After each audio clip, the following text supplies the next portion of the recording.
was it a statement to the classical people, you know, because a lot of classical music listeners are kind of conservative. Was that your statement? It was kind of, you know, I've never been bothered by a few fuddy-duddies in the classical world, really, who were kind of small-minded. But I just thought it would be fun on the Storm video to add a sort of cheeky element to it, because I like a little bit of surprise and a bit of drama in videos sometimes, because you sort of enter the fantasy on it.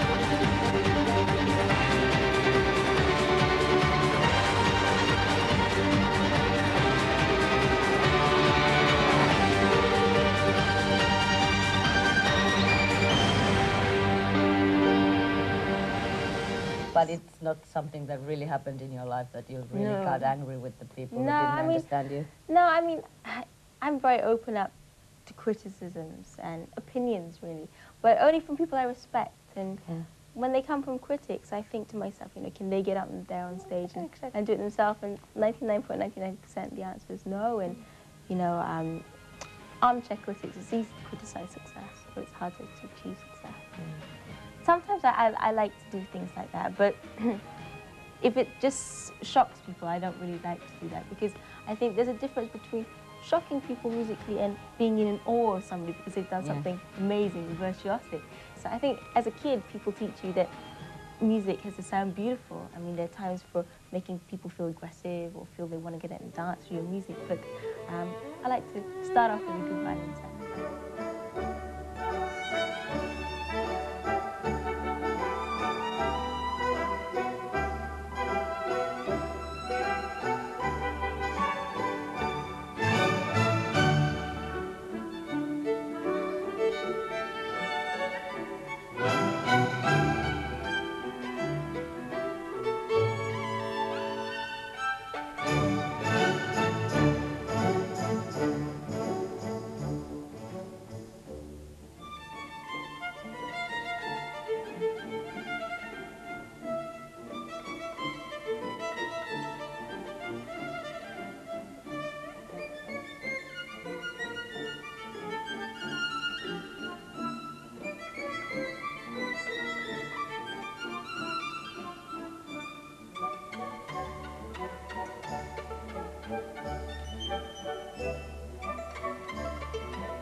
Whose idea it was from the start to play, you know, other music than classical music, and how did it happen? Was it overnight, or, you know? No, it wasn't like I woke up one day and said, this is what I'm going to do. I think it started to develop within me naturally, because as a child, it's true, I was brought up and trained in the classical background. I went through classical method of technique and everything like that, but I grew up as a child of the 90s, you know, as a teenager who went to school with my friends, mucked around, went to operas and ballets, yet loved pop music, went to musicals at the same time. So I grew up with a really cosmopolitan, varied lifestyle as a child.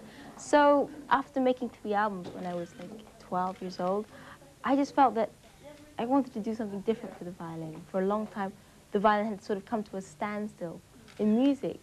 I have a lot of respect for the past and classical, and that's a part of my life that I'll never get rid of, because it's my history, it's my heritage. You compose music also, and you've been composing since you were little, yes? Like, well, when I was about 11 and I recorded my first record, in fact, there was, in concertos you have a bit called the cadenza, where you're free to do your own thing, really. Jamming. Jamming, exactly. But it's a solo thing by yourself. And my teachers were always really kind and generous, and they said, you know, we teach you what you can, but after that you develop your own personality and feel free to compose your own thing. So I did that when I was 10, and then I recorded when I was 11. And so since then I sort of had an adventurous creative streak in myself.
What kind of day is the day that you don't want to wake up in the bed? Is this the kind of day, oh God, I have to go into a PR promotion, go to Australia, I want to be home? Do you have these kind of things?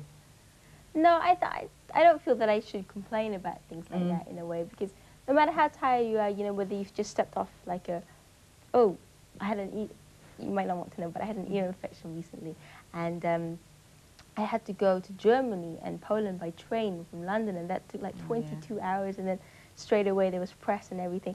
But I just feel that, you know, people out there, if they've heard the music, if they like it, and they want to ask me questions about it, then that's fine, I'm happy to do that.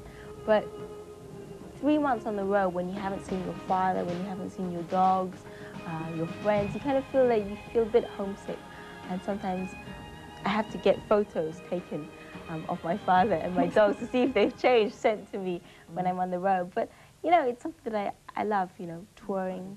And of course, it was Bob Marley himself who said, this music will get bigger and bigger, and bigger, and fine its way.